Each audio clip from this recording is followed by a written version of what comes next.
Hello मेरे प्यारे बच्चों, बहुत बहुत स्वागत है आप सभी का आपके अपने प्यारे से यूट्यूब चैनल स्पाई स्टडी पर। चलिए माय डियर स्टूडेंट, जैसे कि आपने पार्ट नंबर 1 कवर कर लिया है, आज हम पार्ट नंबर 2 चलेंगे क्लास 8th के लिए। तो क्लास 8th के लिए जो मोस्ट इम्पोर्टेंट क्वेश्चन है एग्जाम के पॉइंट से देखा जाए तो मोस्ट इम्पोर्टेंट होने वाले हैं। तो चलिए एक एक क्वेश्चन की शुरुआत करेंगे, बड़े डिटेल में समझेंगे हर एक क्वेश्चन को। तो इस वीडियो का पहला ही सवाल देख लेते हैं। इस वीडियो में बहुत सारे सवाल करूँगा, तो पहला सवाल स्टार्टिंग करेंगे।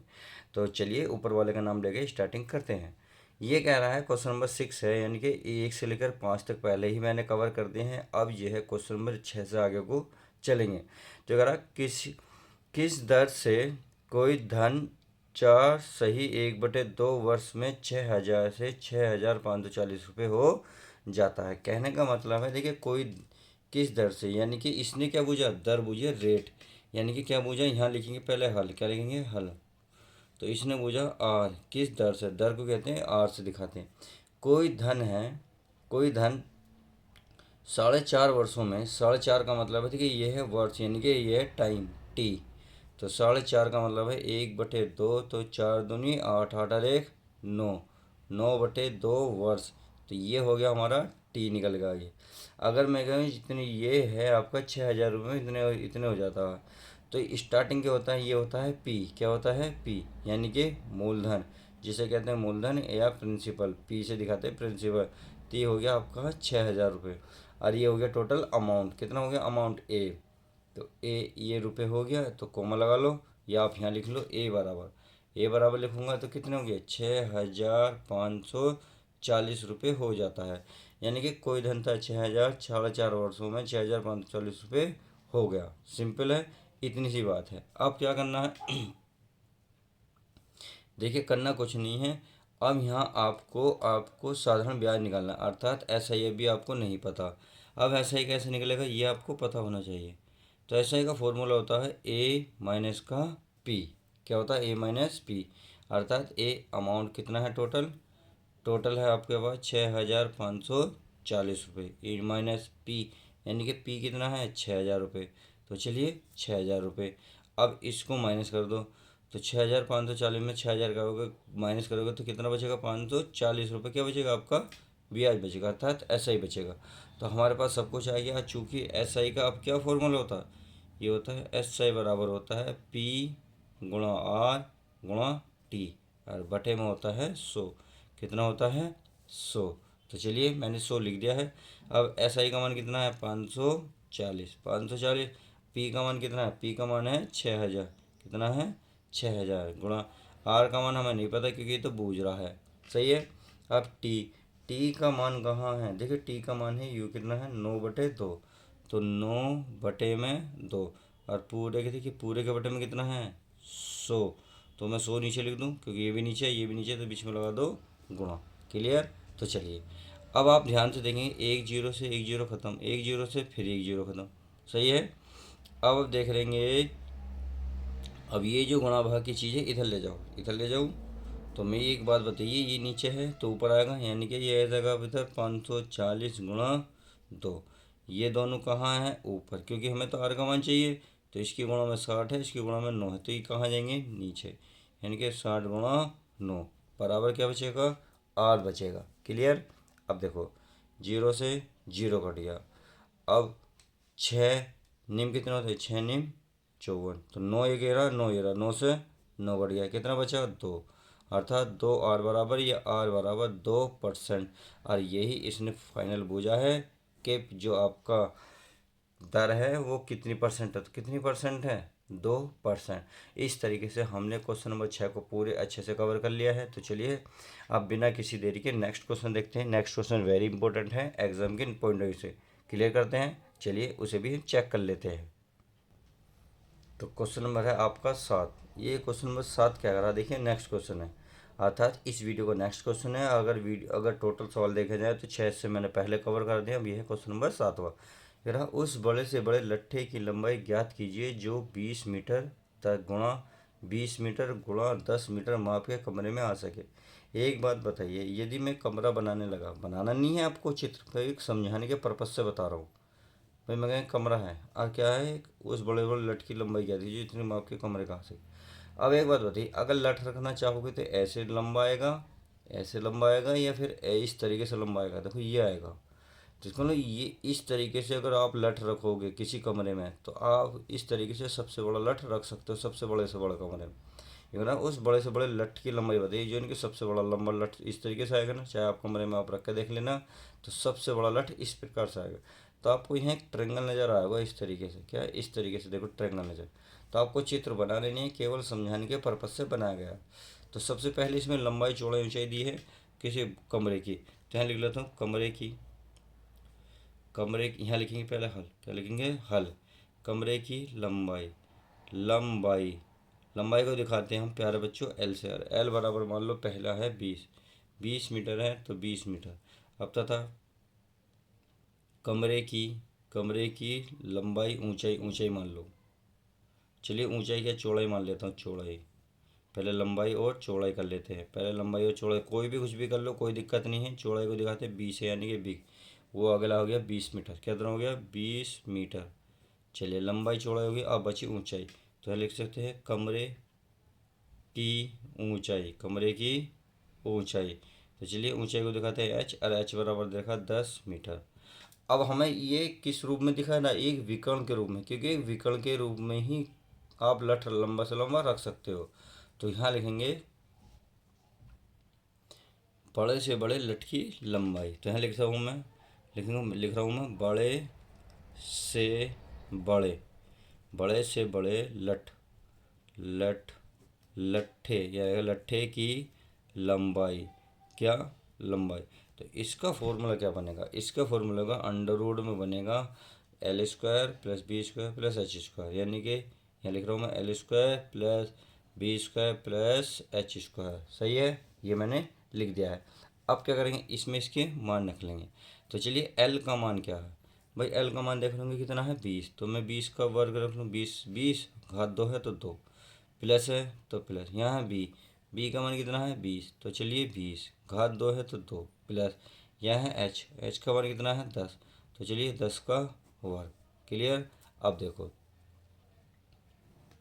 20 का वर्ग होता है 400, कितना होता है 400, 20 का वर्ग ये भी होता है 400, और 10 का वर्ग कितना होता है प्यारे बच्चों 100, कितना होता है 100। अब इन्हें क्या करो प्यारे बच्चों, जोड़ लो भाई, 400 जोड़ेंगे 800, 800 में 100 जोड़ेंगे कितना हो जाएगा प्यारे बच्चों टोटल 900। अब 900 को इस वर्गमूल से बाहर निकालेंगे तो क्या आएगा भाई, इस वर्गमूल से बाहर मैं निकाल लूँ तो यह आएगा 900 को लिख सकता हूँ मैं 30 × 30 लिख सकता हूँ, लिख सकता हूँ।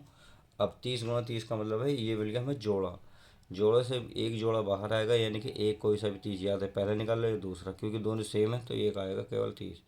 ये होगी लंबाई, और क्या आएगा इसमें, लेकिन यहाँ क्या है मीटर, तो यहाँ भी क्या लिखोगे प्यारे बच्चों मीटर ही लिखोगे, क्या लिखोगे मीटर। तो इस तरीके से आपका ये फाइनल आंसर आ जाएगा 30 मीटर। तो समझ में आई। तो इस कमरे में बड़े से बड़े लट्ठे की जो लंबाई मिलेगी कितनी मिलेगी 30। देखो सबसे बड़ा है नहीं है, यहाँ टोटल है 20 और 10, और हमारा ये कितना है 30, इसका मतलब सबसे बड़ा लट्ठा 30 मीटर का रखा जा सकता है। किस प्रकार रखा जाएगा, तिरछा रखा जाएगा, समझा दिया। चलिए क्वेश्चन अच्छे से समझ में आ गया होगा। अब चलिए देखते हैं नेक्स्ट क्वेश्चन हमारा क्या कहता है, उस क्वेश्चन को भी बड़े ध्यान से समझ लेते हैं। अब क्वेश्चन नंबर है आपका 8वां, ये कह रहा है चेंज में से ई को चुनने की प्रायिकता ज्ञात करें। तो इसमें प्रायिकता वाले सवाल भी बहुत इंपॉर्टेंट है, मैंने इसे लिया है। देखिए अब जरूरी नहीं है ई, क्वेश्चन में कोई भी पूछ सकता है, सी भी पूछ सकता है, एन भी, ए भी, एच भी, मतलब कुछ भी पूछ सकता है क्वेश्चन। तो क्वेश्चन को घुमाने के बहुत तरीके हैं इसमें, बस मैं आपको ई लेकर समझा रहा हूँ। देखिए पहले ये देखेंगे टोटल इसमें अक्षर कितने हैं, यानी कि अक्षरों की टोटल संख्या कितनी है। गिनते हैं 1 2 3 4 5 6, 6 हो गए। अब जिसमें वो कर रहा है, जिसको मतलब करना चाह रहा है ई, यानी कि इसमें कैसे कर रहा है ई को, तो इसमें ई देखेंगे ई की संख्या टोटल कितनी है, टोटल कितनी है, इसमें ई सिंगल ही है अकेला है, तो अकेला इसमें अकेले ई होगी इसमें, यानी कि ई को प्राप्त करने की संख्या या वह ई को चुनने की प्रायिकता आप किसी प्रकार से लिख सकते हैं। तो सबसे पहले तो आप यही लिखेंगे कि इसमें टोटल संख्या कितनी है, तो लिखेंगे चूँकि यह चेंज में CHANCE में अक्षरों की संख्या, तो मैंने लिख दी अक्षरों की संख्या। तो टोटल गिनिए कितनी है 1 2 3 4 5 6, तो यहाँ लिखेंगे टे। सही है, कितनी, सॉरी 6। अब लिखेंगे ई की संख्या या ई की प्रायिकता की संख्या, तथा लिख सकते हो, तथा ई को चुनने की प्रायिकता या ई को चुनने, लिख दो, चुनने की प्रायिकता, प्रायिकता। सही है। तो ई के चुनने की प्रायिकता कितनी है, मतलब कितनी है ई, इसमें एक है तो एक लिखेंगे। अब बस अब लिखेंगे इसलिए ई को प्राप्त करने की प्रायिकता, यानी कि अब हमें ई को प्राप्त करना है, तो ई को प्राप्त करने की प्रायिकता, प्राप्त करने की प्रायिकता, ये हो गया प्रायिकता। तो ये होता है, इसमें टोटल क्या होता है, टोटल होता है जो जो सब चुनते हैं उसकी, यानी कि चुनने की प्रायिकता। तो यहाँ लिखेंगे चुनने की प्रायिकता, चुनने की प्रायिकता। क्लियर। तथा बटे में लिखेंगे अक्षरों की कुल संख्या। तो ये इसका देखिए फॉर्मूला होता है, अक्षरों की कुल संख्या। तो ये लिख दी हमने कुल संख्या। सही है। अब जब संख्या लिख दी, अब देखिए ई को, इनके चुनने की प्रक्रिया, किसे चुनने थे हम, ई को, इसकी संख्या कितनी है, एक। तो एक तो यहाँ लिखेंगे बटे अक्षरों की कुल संख्या। देखिए जो इसमें अक्षर थे उसकी टोटल कितनी संख्या है, 6। तो अब रखेंगे बटे में 6, और यही इसका फाइनल आंसर हो जाएगा। तो इस तरीके से आप इस क्वेश्चन को बहुत प्यार से कर सकते हैं। क्वेश्चन समझ में आया 8वां। तो चलिए अब क्वेश्चन नंबर 9 देख लेते हैं, हमारा क्वेश्चन नंबर 9 क्या कहता है। आप क्वेश्चन नंबर 9 देख लेते हैं। ये कह रहा है जब एक बैग में 4 काली तथा 7 सफ़ेद गेंद हैं तो एक सफ़ेद गेंद प्राप्त करने की प्रायिकता ज्ञात करो। सही है। तो जब एक बैग में 4 काली गेंद हैं, काली जो गेंद है उनकी संख्या कितनी है, टोटल 4, तथा अगर सफ़ेद गेंदों की संख्या बूझी ना तो कितनी है, टोटल 7। तो ये कह रहा है एक सफ़ेद गेंद प्राप्त करने की प्रायिकता। तो इसमें सफ़ेद गेंद बूझी है, अगर इसमें काली बूझेगा तो काली रख देंगे, सफ़ेद बूझेगा तो सफ़ेद। फिलहाल इसमें क्या बूझी है, सफ़ेद। तो चलिए सफ़ेद रख लेते हैं। क्या रख लेते हैं, सफ़ेद। तो पहले लिखेंगे हल, फिर लिखेंगे काली गेंदों की संख्या, यानी कि काली गेंद की संख्या। तो काली गेंद की संख्या टोटल है कितनी, इसमें क्वेश्चन में है 4। सही है। अगर सफ़ेद गेंद की बात करूं तो है लिखेंगे सफ़ेद गेंद की संख्या टोटल कितनी है, 7।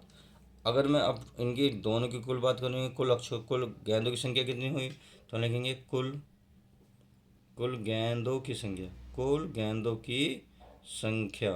तो संख्या टोटल है कितनी भाई, 4 काली हैं, 7 सफ़ेद हैं, टोटल हो गई 11 गेंद हो गई। कितनी हो गई, 11। सही है। अब जब 11 गेंद होगी तो अब चुनवा क्या रहा, एक सफ़ेद गेंद प्राप्त करने की प्रायिकता। तो यहाँ लिख सकते हैं इसलिए एक सफ़ेद गेंद को चुनने की प्रायिकता, यह गेंद को प्राप्त लिख लो, प्राप्त करने की प्रायिकता। देखिए मैंने सिर्फ हिंदी जो लिखी है इस क्वेश्चन से ही लिखी है, सफ़ेद गेंद प्राप्त करने की प्रायिकता। तो सही है। अब इनने क्या रहा है कौन सी गेंद चुनना है, सफ़ेद। तो यहाँ लिख सकते हो सफ़ेद गेंद की प्रायिकता।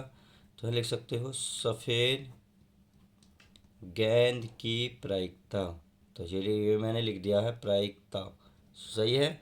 बटे में अब टोटल क्या लिखेंगे, कुल गेंदों की संख्या, यानी कि यहाँ लिखेंगे कुल गेंदों की संख्या। तो ये हमने भी लिख दिया है। चलिए अब सफ़ेद गेंद की प्रायिकता, यानी कि सफ़ेद गेंदों की संख्या टोटल कितनी है, सफ़ेद गेंदों की संख्या है टोटल 7, और बटे में अब बचा कितनी, यानी कि कुल गेंदों की संख्या कितनी है, 11। तो 7/11, और यही इसका फाइनल आंसर हो जाएगा। तो इस तरीके से आप क्वेश्चन नंबर 8 व 9 भी बहुत अच्छे से कर सकते हैं। तो चलिए अब देखते हैं नेक्स्ट क्वेश्चन हमारा क्या कहता है। देखिए क्वेश्चन नंबर है नेक्स्ट, अर्थात क्वेश्चन नंबर 10। जरा एक तिर्यक चतुर्भुज पी क्यू आर एस की रचना कीजिए, दिया है, यानी कि पी क्यू आर एस की रचना करनी है आपको। पी क्यू दे रखा है 6 cm का मतलब सेंटीमीटर, क्यू आर का मतलब है 7.5 सेंटीमीटर, पी एस का मतलब है 4.5 सेंटीमीटर, और पी आर की वैल्यू दे रखी है 10.5 सेंटीमीटर, और क्यू एस जो दे रखा है आपका 9 सेंटीमीटर। सही है। अब मैं इसमें देखो करूँगा नहीं, मैंने आपको आपकी किताब का पेज नंबर लिख दिया है, उस पेज नंबर पर जाइएगा। उस रचना को मैंने करा रखी बहुत अच्छे से, आप इसे जाके कर सकते हैं। पेज नंबर है 160। 160 पे आपको पहला ही एग्जाम्पल मिलेगा, जो इस तरीका थोड़ा सा मैं आइडिया बनाता हूँ, इस तरीके से बना हुआ है। जिस तरीके से मैंने ये बनाया था आपको, शायद आपको विवरण भी बनाए थे इस तरीके से, ये सिखाया था मैंने आपको। तो ये आप खुद बना लेना चित्र बहुत अच्छे से। तो चलिए आज की वीडियो में बस इतना ही रखते हैं, मिलते हैं किसी और नेक्स्ट वीडियो में। जब तक के लिए तो goodbye, take care, love you guys, अपना ध्यान रखें। वीडियो पसंद आती है तो लाइक करना ना भूलें।